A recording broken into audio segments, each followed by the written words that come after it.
0-7 yaş uşaqların beynində təməl bünövrə proqramlarının formalaşdığı yaş dövrüdür. Məsələn, çox sadə, çox insanın ailədə yaşadığı bir problemi nəzərə çatdıraraq sizə izah etməyə çalışacağam. Təsəvvür edin ki, işdən gəlmisiniz, çox yorğunsuz, başınız ağrıyır, özünüzü yaxşı hiss etmirsiniz və gəlmisiniz, görmüsünüz ki, kiçik yaşlı bir uşağınız var evdə, əlinə alıb hansısa bir əşya ilə özü üçün mikrofon hazırlayıb və başlayıbdı qışqıra-qışqıra mahnı oxumağa, rəqs etməyə və yaxud da. Nə edirsən? Birinci cəhdə çox yorğunam, başım ağrıyır, səsini kəs deyirsən. Uşaqdır, yəni nəzərə alın ki, bax uşaqdır. Uşaq buna fikir verməyib. Daha da qışqıra-qışqıra, bağıra-bağıra bu şeyi davam elətdirirsə, ikinci cəhdə o işin verdiyi aqressiya və əsəbin təsiri ilə kəs o pis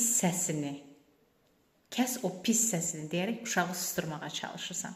Nə oldu bilirsən? Uşağın məktəbə gedir, ibtidai sinifdən. Müəllim çağırır ki, övladınız özünü ifadə eləyə bilmir. Uşağın ibtidai sinifi bitirir, davam eləyir. Bu zaman liseydən və yaxud da orta məktəbdən çağırırlar ki, uşağınız özünü ifadə eləyə bilmir, fikrini çatdıra bilmir. Bilirsən sən nə etdin? Kəs o pis səsini ona deyərək. Onun asosiallaşmasına, özgüvəninə təsir elədin, asosiallaşdırdın onu, özünü ifadə etmə bacarığını əlindən aldın.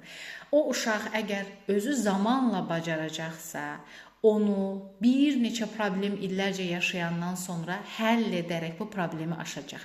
Yox, bacarmayacaqsa ömrünün sonuna qədər asosial, özünü ifadə edə bilmən, özgüvənsiz, girdiyi heç bir ortamda özünü olduğu kimi ifadə edə bilməyən bir insana çevriləcək. Ona görə də əziz valideynlər, övladlarınızla danışarkən hansı vəziyyətdə olursunuzsa olun, bilin ki, siz onun təməl binövrə proqramını formalaşdırırsınız. O binövrə proqramı isə onun gələcəyini müəyyən eləyir.